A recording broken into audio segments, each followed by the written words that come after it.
Mapalad ang bayang kanyang ibinukod. Magmula sa langit kanyang minamasdan ang lahat ng tao na kanyang nilalang. Mapalad ang ibinukod na bansang hinirang ng Diyos. Nagmamasid siya at namamahala sa lahat ng tao sa balat ng lupa. Ang isip nila'y sa kanya nagmula, walang nalilingid sa kanilang gawa. Mapalad ang ibinukod na bansang hinirang ng Diyos.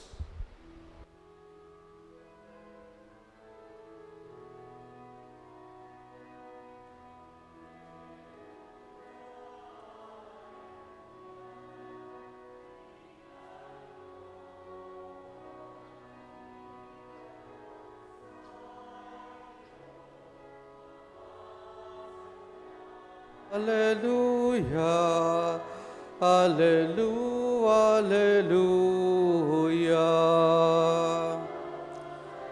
Hallelujah, hallelujah. Wikain mo, poon nakikinig ako sa iyong mga salita. Hallelujah. Hallelujah, hallelujah.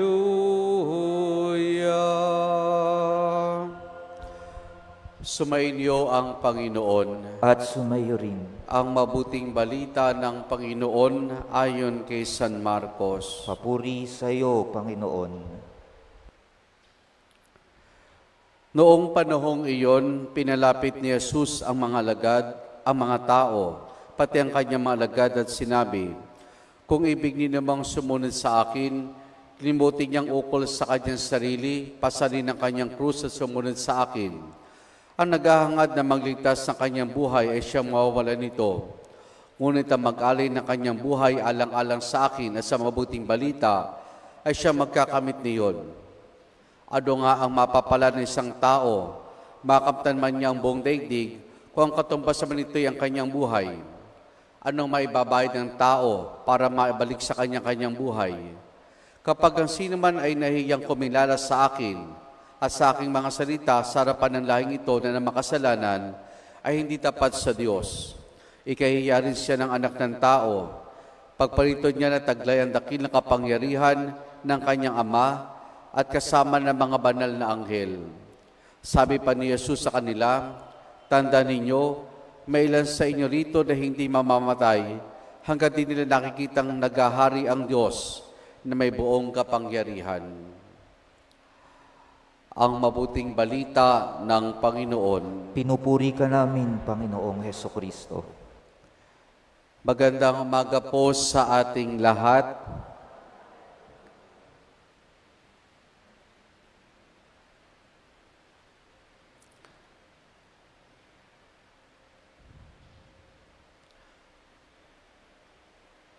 Buhay mo pera mo. I think naikwento ko na dati minsan ito na meron pong isang hinold up. Tinutukan ng baril. Tinanong siya ng hold upper, buhay mo o pera mo? Hindi makasagot yung hinold up. Inulit niya, buhay mo o pera mo? Hindi pa rin makasagot. Medyo nainis na po yung hold-upper kasi nga nagtatagal. Buhay mo o pera mo? Ang sagot ng hinold up, sandali lang pinag-iisipan ko pa. Kung buhay ba o pera ang ibibigay ko. Joke yon, buti naman natawa kayo.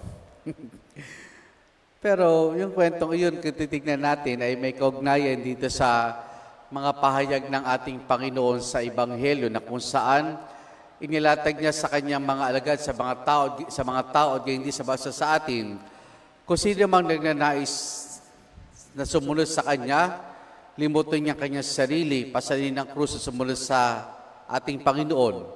At dito, ano sinunod niya? Yung isa pang hamon, yung isa pang tanong, ano nga ba ang mapapala ng tao, makamtan man niya ang buong daigdig, kung ang kapalit naman nito ay ang kanyang kaligtasan. Ano mapapala ng tao, makampanya ng buong daigdig, kung katumbas naman nito ay kanyang buhay. Tingnan natin yung mga palitang ito ng Panginoon. Hatiin natin sa dalawa. Ano nga bang makakamtan ng tao, makamtan man niya ang buong daigdig?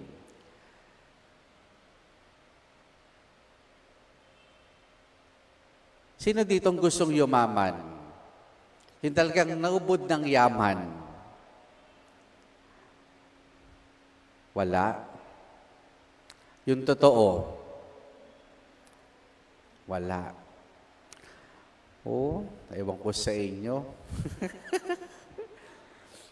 Imagine niyo, lahat ng kayamanan ng mundo nasa sa inyo. Imagine lamang po, lahat ng kayamanan ng mundo nasa inyo, at dahil ito nasa inyo, lahat ng convenience, lahat ng gusto ninyong bilhin, makakaya ninyo. Makabili kayo ng maraming bahay sa iba't ibang bansa, makapagbiyahe kayo. Makapagbiyahe kayo na naka-private jet. Hindi na kinakailangang pumila. Tapos lahat ng gusto ninyo, lahat ng nananais sa inyong buhay ay makakamit ninyo. Very tempting iyan. Very tempting iyan na lahat ng kayamanan na imapasa atin. Dahil nga, pag nandun yung kayamanan, para baga ang dami natin kaya magawa, ang dami na natin kaya mapuntahan, ang dami na natin kayang bilhin. Kaya very tempting iyan. Pero hindi nangahulugan na kapag meron ka niyan ay magiging fulfilled ka. Magiging masaya ka. Yung pangalawa, kung kapalit naman ito ay buhay. Sino ang gustong mawalan ng buhay? Siyempre, wala. So kung titignan natin, parang contrasting yung mga pahayag ni Jesus na makamtan mo man ng buong mundo, kung katumbas naman ito ay buhay. Contrasting dahil, una, hindi pwedeng pareho. Pag pinili mong isa, hindi ibig sabihin na, hindi naman sabi, hindi mo pinili yung isa. Kumbaga, you have to give up something. You have to give up something. Sa ating pong unang pagbasa mula sa aklat ng Genesis, ito yung last part na mapapakinggan natin for this cycle, ang aklat ng Genesis. Nagsimula ito sa ngayong linggo, nagsimula ito sa paglikha ng buong sangkalupaan, ng tao, kung paano pumasok ang kasalanan sa tao, sa buhay nating mga tao, kung paano unti-unti ano yung naging bunga ng pagkakasalang ito. Napakinggan natin yung pagpatay ni Cain kay Abel, yung malaking baha na luminis sa buong daigdig. At ngayong araw ay ating natunghayan yung kwento tungkol sa Torre ni Babel, the Tower of Babel, na kung saan sa simula sinabi nga isa lang ang salita, dahil isang salita, nagkakaisa sila. Pero sa kanilang pagkakaisa, anong ninais sila? Makarating sa Panginoon, abutin ang langit, yung kayabangan ng tao.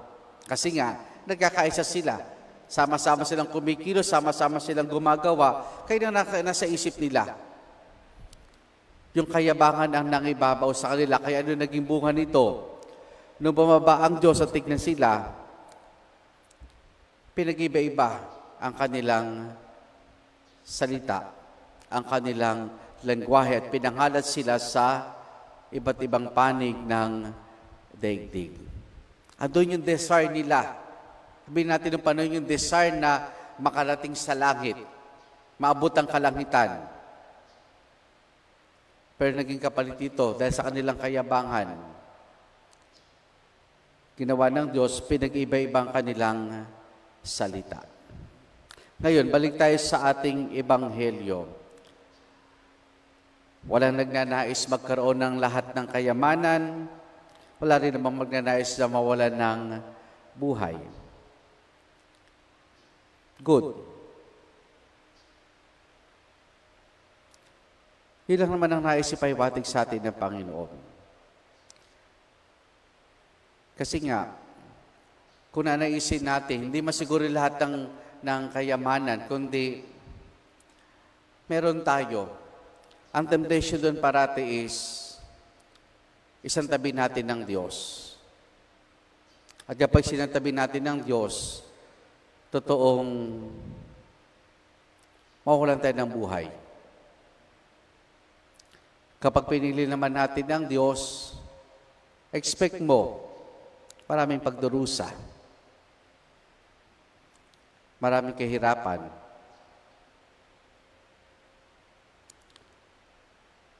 You have to give up. You have to choose. Pero meron din naman mga tao na andun sa kanilang lahat, pero hindi sila attached sa kanilang kayamanan. May mga ganyang tao na andun na sa kanilang lahat, o sapat, sobra-sobra kanilang kayamanan, pero hindi sila attached sa kanilang kayamanan. At meron din naman ng mga tao na mahirap. At kapag mahirap, anong papangarapin mo?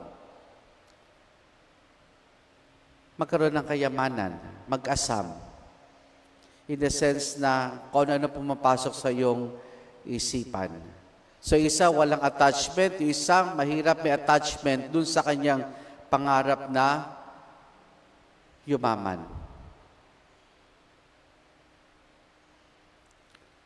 Mga kapatid,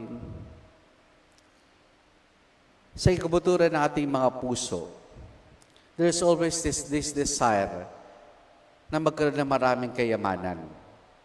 Aminin man natin at hindi, there's always this desire.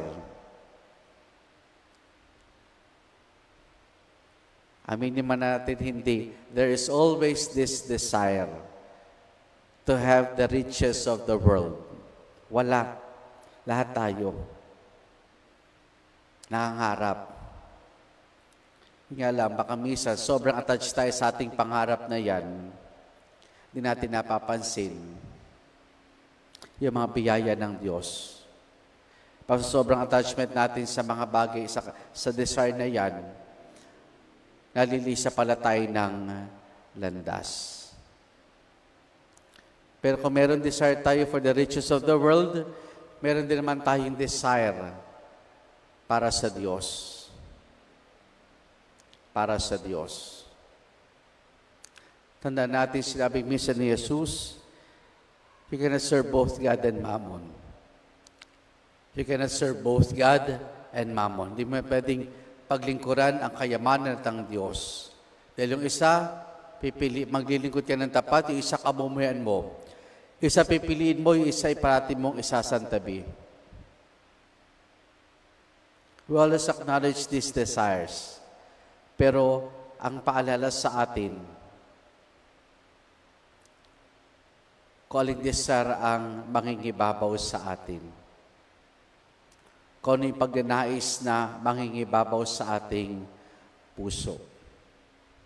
Dahil kung naman ang mangibabaw, yun ang gagabay sa ating buhay.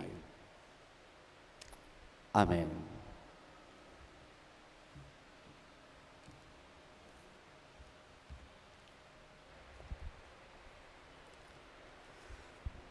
Manalangin tayo sa Ama sa langit upang masundan natin si Jesus, ang kanyang anak, at matularan siya ng lubos sa ating itutugon. Ama, palakasin mo kaming makasunod sa iyong anak. Ama, palakasin mo kaming makasunod sa iyong anak.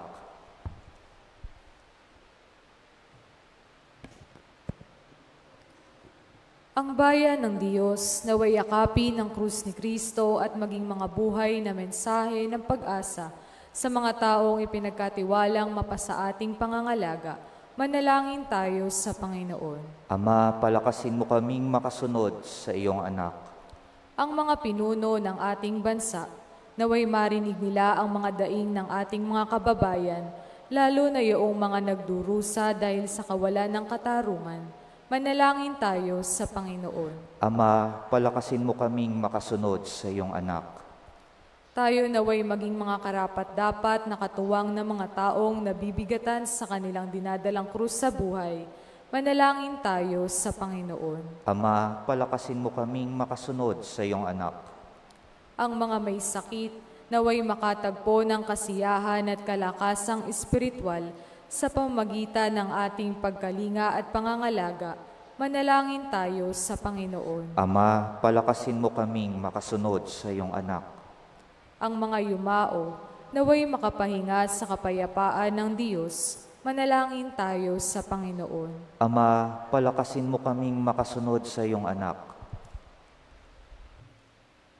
Sama rin natin sa ating pananalangin sa misang ito, ang mga nagpapasalamat sa Diyos, sila Antonia Lagsaw, Resi Isip at Pamilya, para sa natatanging kahilingan ni na Josephine Bardos, Joel Bardos, Gerald Santos, James Thomas Reyes, Rain Nila Mamalang, Jimmy at Nympha Atayde, Johanna Kaylee Payungayong, Barbara Cruz, Carol Duncan Farrell, para sa nagdiriwan ng kanilang karawan na sina Daday Pascual, Jaime Biseo Jr., Ariel Indoctivo, Doris Santos, Robert Isip at Teodoro de Guia. Patuloy nating dalangin ang pagbuti ng kalusugan at kagalingan ni na Maria Cristina Laderas Mangginaw, Natalia Reyes, Hermelda Calison, Rafaela Tamalyuan, Onesimo Galang Jr., at para sa kapayapaan ng kaluluwa ni na Orlando, Adelaida, Elsa, Sammy, Paulina, Romeo at Trinidad. Ating indulog sa Diyos, iba pa nating intensyon at panalangin. Makapangyarihang Ama, naway mabanaagan sa aming buhay at sa aming mga pagkalinga. Sa pangangailangan ng iba ang lahat ng aming pagsisikap na sumunod kay Jesus. Hinihiling namin ito sa pamamagitan ni Jesus na aming Panginoon. Amen.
Manalangin kayo mga kapatido, pangampagain natin ay kalugdan ng Diyos amang makapangyarihan. Tanggapin nawa ng Panginoon itong paghahain sa iyong mga kamay, sa kapurihan niya at karangalan, sa ating kapakinabangan at sa buong sambayanan niyang banal. Ama naming lumikha, kami naway dalisayin at panibaguhin ng aming gaganaping paghahain. Kami naway taguyod ng gagawin namin ito sa pagnanais sa aming sundin na loob mo, sa pamamagitan ni Jesus kasama ng Espiritu Santo, magpa sa walang hanggan. Amen. Sumainyo ang Panginoon. At sumayo rin. Taas sa Diyos sa inyong puso at diwa. Itinaas na namin sa Panginoon. Pasalamatan natin ang Panginoong ating Diyos. Marapat na siya'y pasalamatan. Ama naming makapangyarihan, tunay nga marapat na ikaw ay aming pasalamatan, na siyang aming buhay, pagkilos at pag-iral. Sa pamumuhay namin araw-araw, tinatamasa namin iyong pagmamahal. Sa pag-imimempo nila sa sangkatauhan, ang Espiritu Santo ay unang aning bigay na anak mo naglagak sa amin ng katiyakan na kalamaboy kami sa piling mo kailanman. Kaya kaisa ng mga anghel, nagsisiawit ng papuri sa ng walang humpay sa kalangitan, kami nagbubunyi sa iyong kadakilaan.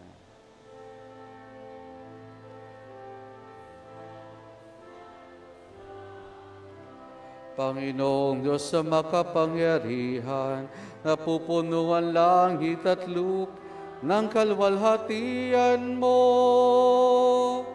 O sana sa kahitasan,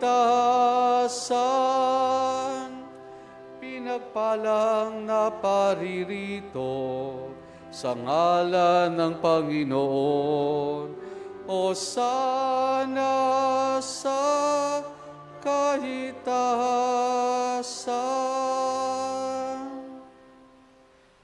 Ama naming banal, ikaw ang bukal ng tanang kabanalan. Kaya sa pamamagitan ng iyong Espiritu, gawin mong banal ang mga kaloob na ito upang para sa amin, maging katawan at dugo ng aming Panginoong Hesukristo. Bago niya pinagtiis ang kusang loob na maging handog, hinabakan niya ang tinapay, pinasalamatan kaniya, pinaghati-hati na yon. Iniabot sa kanya malagad at sinabi, tanggapin ninyo lahat ito at kanin itong aking katawan na ihahandog para sa inyo.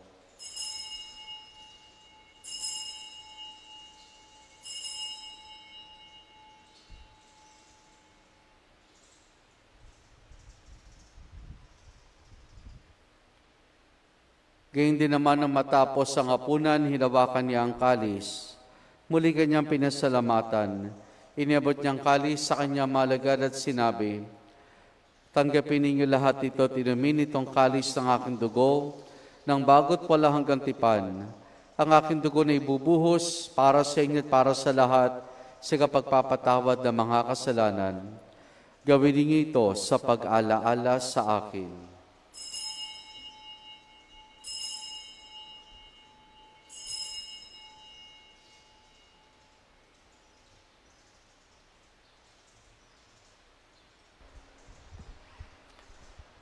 Ang misteryo ng ating pananampalataya. Si Kristo ay gunitahin, sarili ay inihain, bilang pagkaitinumin, pinagsasaluhan natin, hanggang sa siya'y dumating. Sa siya'y dumating. Ama, ginagawa namin ngayon ang pag-alaala sa pagkamatay at muling pagkabuhay ng iyong anak, kaya tinialay namin sa iyo ang tinapay na nagbibigay buhay at ang kalis na kakaloob ng kaligtasan. Kami nagpapasalamat dahil kami minarapat at tumayo sa harap mo para maglingkod sa iyo. Isinasamo namin kami magsasalo-salo sa katawan at dugo ni Kristo ay mabuklod sa pagkakaisa sa pamamagitan ng Espiritu Santo. Ama, lingapin mo ang simbahan laganap sa buong daigdig. Puspusin mo kami sa pag-ibig kay San Francisco naming Papa at Dennis sa aming obispo at ng Tanang Kaparian.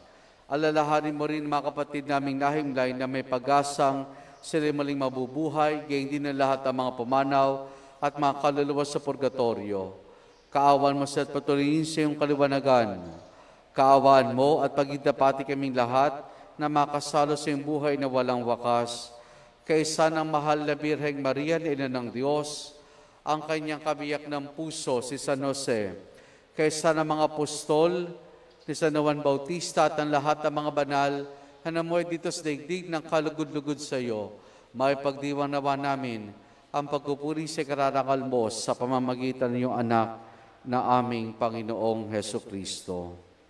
Sa pamamagitan ni Kristo, kasama niya at sa Kanya, ang lahat ng parangal papuri sa iyo, Diyos amang makapangyarihan, kasama ng Espiritu Santo, magpa sa walang hanggan.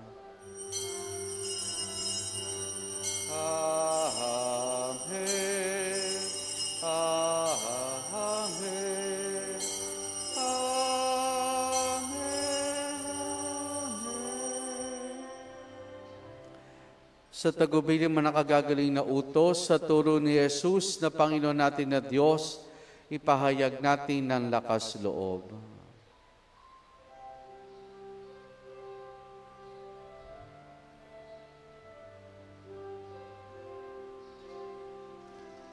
Ama namin, sumasalangit ka, sambahin ang ngalan mo, mapasamin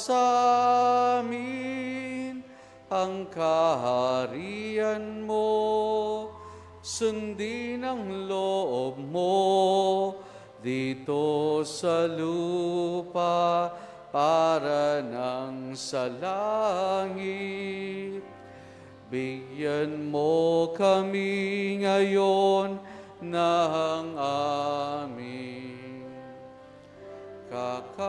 kakanin sa araw-araw at patawarin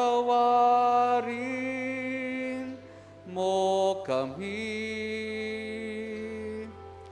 sa aming mga sala para na pagpapatawad namin sa nagkakasala sa amin, at huwag mo kaming ipahintulot sa tukso, at iadya mo kami sa lahat ng masama.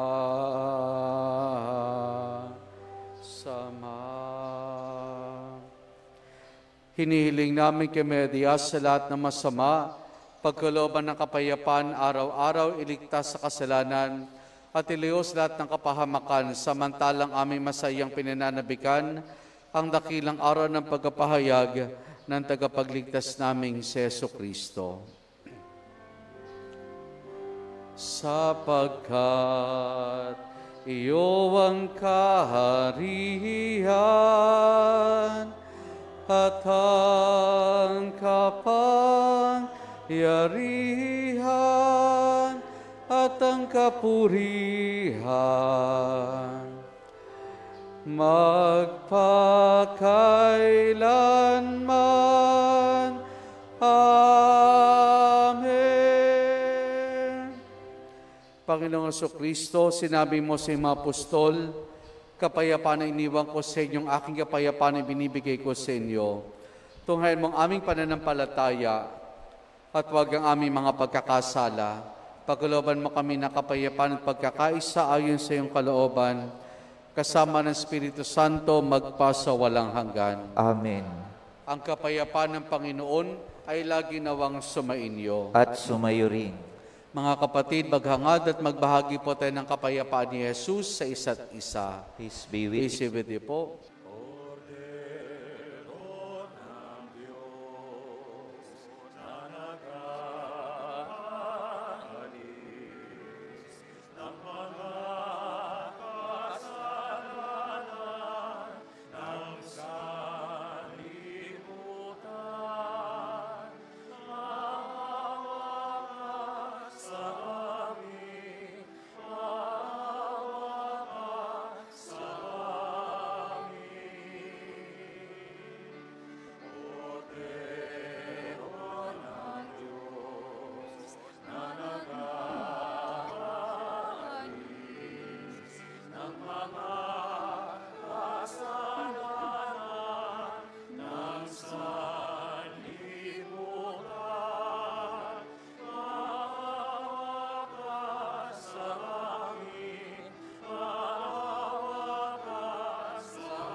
Narito si Jesus, ang kordero ng Diyos.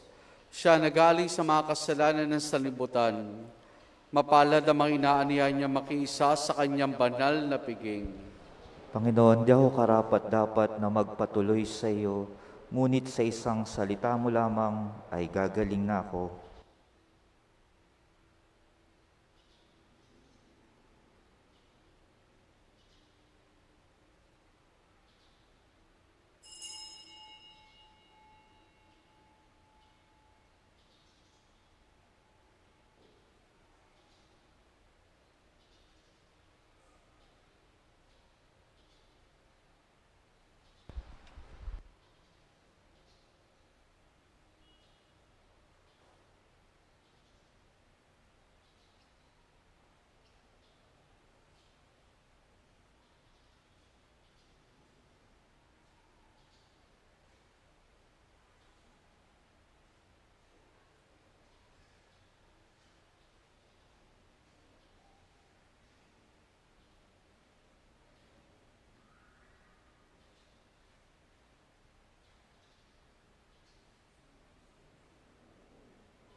Manalangin tayo.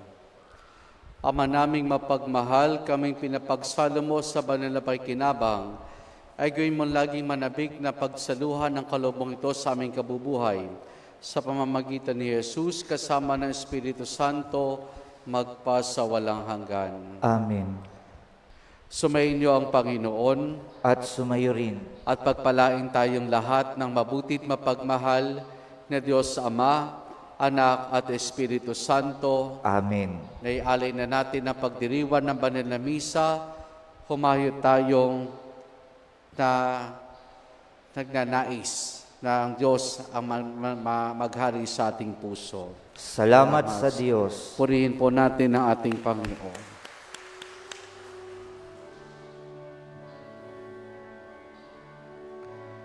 Dinggin himig ng bayang malaya, awit ng papurit pasasalamat, ang Panginoon ng ating paglaya, muling